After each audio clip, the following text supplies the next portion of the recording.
ሰው ዛሬ ቢወድህ ነገ ይጠላሃል። ዛሬ ፈገግ ቢልብህ ነገ ይኮሳተርብሃል። ዛሬ ቢያቆላምጥሽ ነገ ይረግምሻል።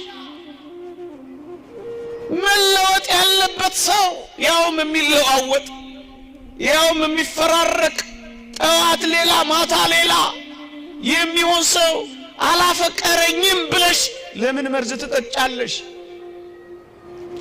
መለወጥ የሌለበት ያውነት ትላንትም ዛሬም ለስከ ዘላለሙም ያው የሆነ ፍቅሩ ማይቀየር ጭራሽ ማይደበዝዝ እየደመቀ የሚሄድ እግዚአብሔር እንደሚወድህ አታውቅምን? ለምንድን ነው የሚወደኝ ማንም የለም ያልከው እንዴ? ደግሞስ አልወደዱኝም ብለን ያኮረፍነው ፍቅር